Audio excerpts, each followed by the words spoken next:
Never say never when it comes to ending a losing streak, and Todd Pearson finds out what it's like to own a new pair of Spurs. Hello everyone and welcome back to Football Fever here on LISD TV, your source for high school football here on the South Plains.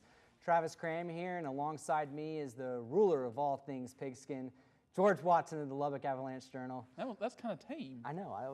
I'm having to get creative. Yeah, well. It is an off week. It's an off week for Tech. I guess when you have to get creative, something's... I know.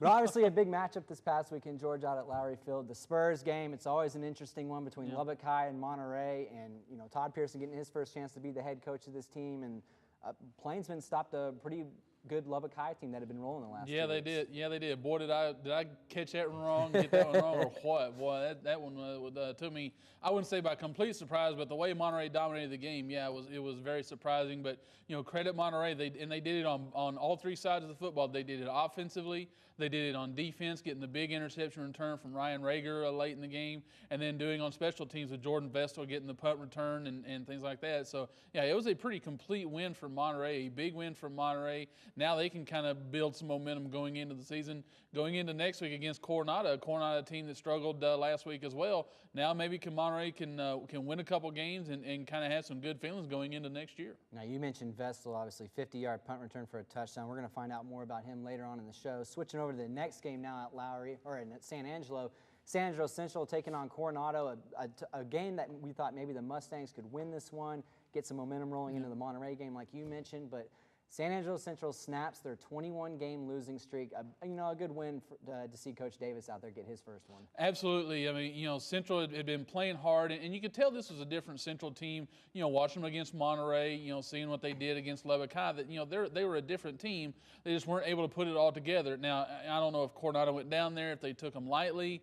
If maybe Coronado was coming off, was maybe low emotionally, coming off the loss to Permian that knocked them out of the playoffs. Maybe it was a mental thing. You just don't know. I mean, because they put up some yards, they didn't have the rushing, that they had the past few weeks. Cameron Owens out with an injury, so they were still, they were pass heavy again. But they put up enough yards. Maybe it's just the same thing that kind of was hurt Coronado all throughout the season. Just get some yards, but not able to get it into the end zone. San Angelo Central took advantage and came out with a big win for Central going into the offseason. Now, again, that snaps a 21-game losing streak, their longest losing streak in school history.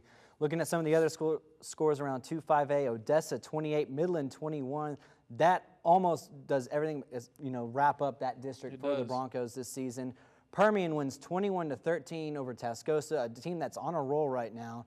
And then Amarillo 27-20 over Lee. That sets up, if you look at the standings now, Odessa's at the top, 8-0, still perfect, looking to finish perfect this next week.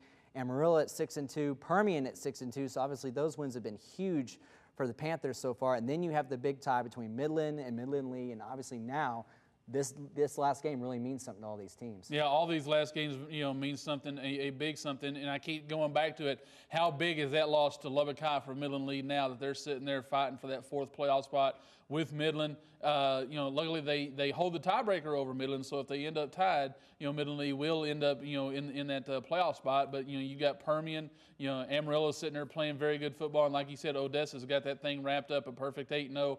I think I read their first district championship since 1964, if I'm not mistaken. I think that's where I think that's the number I saw. So yeah, a big win for Odessa to wrap it up, and some big games involving a lot of those teams this week. So it should be interesting to see how 2-5A plays out the final week. Yeah, I know my buddy Rick Leach is pretty stoked about those Broncos doing well this season. So not bad. He's going to like that if they can go on to win that district again. Switching over to District 1-3A now, another team hunting for a district title, or share of it at least this season, is Estacado. The Matadors have been rolling the last few weeks.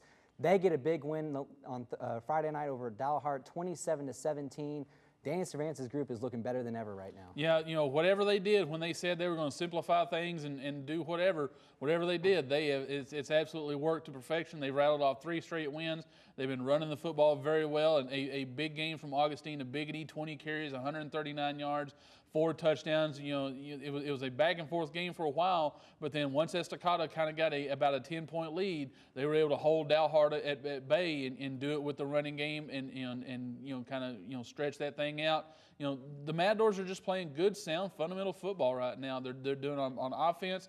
They're doing it on defense. And looking at what Borger did against Cooper this past week, they struggled, had to score late to beat Cooper. So that sets up, Estacado going to Cooper or going to Borger this week for that district championship. And the way both teams are playing, I think Estacado's got a legitimate shot of going out there and winning that district crown, be their first one since 1997. A big win for them. Yeah, you mentioned the Biggity, 20 carries, 139 yards, all 4 touchdowns, credit to him. He just had a fantastic game. If you look at some of those runs, he just broke through that secondary. It says a lot about this offense. They're 3 wins in district. They've outscored teams 123 to 49.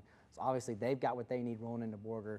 We'll talk more about that game. The game you saw, District 4 4A contest going on, Abilene Cooper taking on Friendship.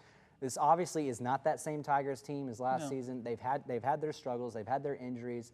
Cooper looking like the team that does deserve to win this district. Well, I'll tell you what, after seeing Abilene Cooper, after seeing Big Spring, after seeing what Hereford can do, there is no doubt in my mind that Abilene Cooper is the best team in that district from top to bottom as far as athletes in every position. I mean, they've got athletes at offensive skill positions. They've got them on the line. They've got a great, tremendous defensive line and outstanding linebackers that just turn Friendship away at every angle. But credit Friendship. Their defense has been playing very well. They held Cooper to 21 points. They held Big Spring to 28 points.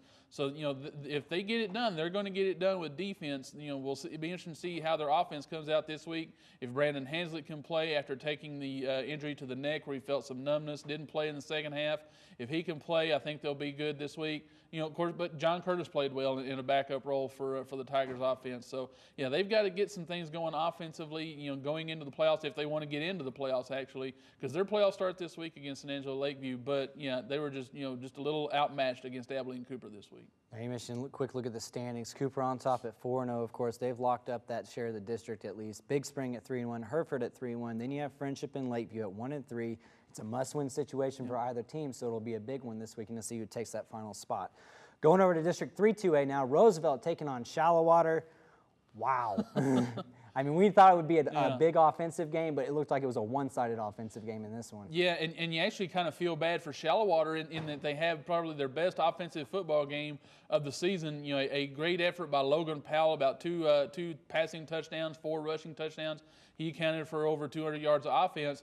They win, they scored 70 points. Unfortunately, the way things folded out, they're out of the playoffs. So, because Idalou beat Abernathy and they needed Idalou to lose that one. So, but yeah, a big win for Shallowwater. And I think they've shown us some things going into the offseason that they can work on. They'll have to fill a few holes, but, you can tell that the program is really taken to what Coach Kyle Maxfield has done there in his first year, and a big win over Roosevelt. A good builder for the Mustangs going into the offseason. Yeah, you mentioned that new offense has really shown things with the spread, the way they're working the ball. You look at the numbers alone, Coley King, Logan Powell, 11 rushes, 276 yards, 6 touchdowns. That's part of 468 yards total rushing in that game. A big win for them, but you mentioned it, Idalou gets the huge win over Abernathy. That locks them up another playoff spot for this season, and their 100th win in the last 10 years. They're 111 since 2000.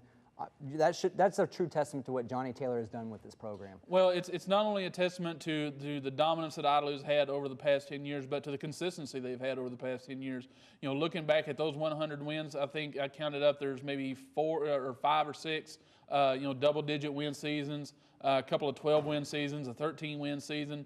The most they've ever lost in a season is 3, so you can tell that it's been consistent, and that's what tradition will do for you. 111 with an 8.820 winning percentage makes them, in terms of winning percentage, the winningest Class 2A team in the state of Texas this decade from 2000 to 2009. Refugio has more wins at 102, but they've also got more games and a less winning percentage. So, yeah, but congratulations to Idalou. Getting the playoffs this year was a little bit more of a struggle than what they're used to, but they're in. I guess all seems right with the world if Idalou is in the playoffs now. That's right. And looking at the standings, all that's left to be said in this one in 3-2A. Littlefield's got the share of the title at 6-0. They'll play Post, who's in second at 5-1, so they could split the district title right there. Or Littlefield could take it solo for the second year in a row, and then Idalou locks up that final playoff spot. Going to 2-2A now, and I had to include this one because I didn't realize it till last week, and then I saw the score on Saturday. Muleshoe shuts out Dimmitt 56-0. That's 24 in a row for the Mules. They have not lost since the 2007 playoffs. Garrett Riley, sure. Westwood, sure. Yeah. Skipworth, all right, I guess you're just going to keep on winning. Does that make it a system? Yeah, I know. I think Wood might be catching on to this whole Mike Leach spread offense system in the way that he's using it there because it works apparently. Well, it might be a system, but you got to have kids that can perform in that system, and Muleshoe has had its share of kids the past 3 or 4 years. Just another outstanding game from Muleshoe, and like you said, 24 in a row now. And going back and looking through some of Idalew's records, or looking to see how they stacked up with those 100 wins. You come across win streaks as far as teams, current win streaks, and I think Muleshoe's ranks, I know, in the top 10, maybe around 4 or 5 or 6, somewhere around there as far as overall, not just 2A, but overall throughout the state. So yeah, 24 wins. They just keep rolling.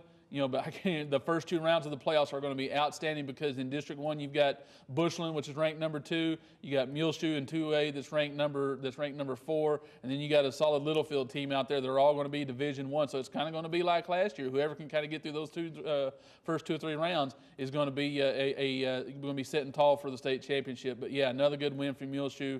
They're on their way to the district crown, but they've got to get past Friona this week. All right, switching over to TAPS now. You mentioned it, Pantego taking on Lubbock Christian. 2 teams looking to lock up the district title in this one. I told you not to diss my Panthers because apparently that worked, and they won big in this one. They stay undefeated in TAPS 1-3A right now with the win over Lubbock Christian. What'd you do? Send them an extra prayer or something? I just might have let a few buddies know about it. Yeah, send over the stuff for the bulletin board. But, no, I'm sending my prayers to Martin this week. They're going to need it. They need it this week. But yeah, Lubbock Christian, a tough loss at home. I thought, Arlington Pantego having to come over here, all the way from the Metroplex might be a little bus lagged. I guess it would be the right word. But but credit Pantego, they came off and really pounded the football against Lubbock Christian. But Lubbock Christian was able to pound it back. They just couldn't kind of keep up with Pantego the whole time. A tough loss for Lubbock Christian, but they'll go into the playoffs.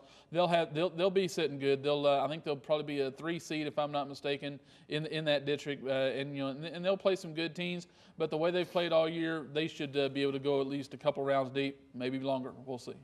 All right, when we come back, George will tell you a little bit more about a special Plainsman who earned AJ Player of the Week honors. Don't go anywhere.